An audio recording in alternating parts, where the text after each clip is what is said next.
Aujourd'hui, les gens se demandent comment et quand l'économie mondiale va se relever de sa récession actuelle. Même si personne ne peut prédire l'avenir, les utilisateurs d'eToro recommandent de rechercher des informations en observant comment les marchés ont réagi aux épidémies précédentes. Par le passé, après une crise initiale due à une épidémie, les marchés ont mis environ 6 mois pour rebondir. Une baisse à court terme avait tendance à être suivie par la poursuite d'une tendance haussière. Par exemple, la grippe porcine a commencé en 2009. 6 mois plus tard, le S&P 500 a augmenté de 18% et, en un an, il était en hausse de 35%. Bien que les rebonds passés ne permettent pas de prédire ce qui va se passer maintenant, ils peuvent faire la lumière sur ce qui pourrait nous attendre. Vous souhaitez obtenir plus d'informations ? Sur eToro, vous pouvez consulter, poser des questions et comparer les stratégies de plus de 10 millions d'utilisateurs du monde entier. Participez à la conversation. Sur eToro, le leader mondial des réseaux de trading social.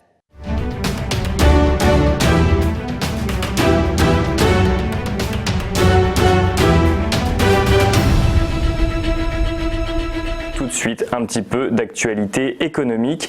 Tout d'abord, le gouvernement français va exonérer de 3 milliards d'euros de charges sociales les entreprises touchées de plein fouet par la crise sanitaire en cours.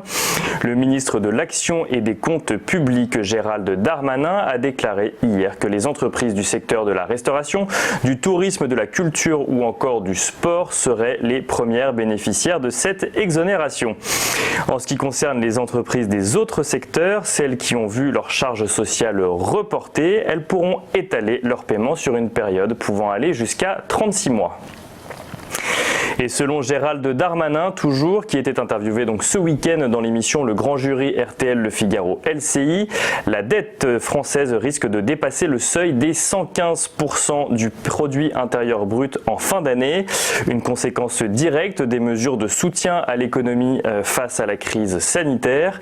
Un endettement prévu par le budget rectificatif à ce jour. Le ministre a cependant exclu toute hausse d'impôts qui viendrait décourager selon lui les entreprises et les salariés à reprendre une activité économique normale. Et enfin, troisième actualité en ce lundi matin, Emmanuel Macron annoncera demain mardi un plan de soutien de la filière automobile. Ce dernier aura 3 composantes: souveraineté industrielle, transition vers des véhicules plus propres et préserver la compétitivité du secteur. Le plan porté par le président de la République lui-même comprendra le rétablissement d'une prime pour l'achat d'un véhicule hybride et une hausse de celle en faveur des voitures électriques, ainsi qu'une hausse de la prime à la reconversion d'un vieux diesel. De son côté, le ministre de l'économie Bruno Le Maire a affirmé que le plan de soutien serait tourné vers les technologies vertes, mais réclame en échange une relocalisation de la production en France. Du côté des marchés financiers, vendredi, le CAC 40 clôturait en très légère baisse, moins 0,02% à 4444 points. Le Dow Jones, moins 0,04% à 24 456 points.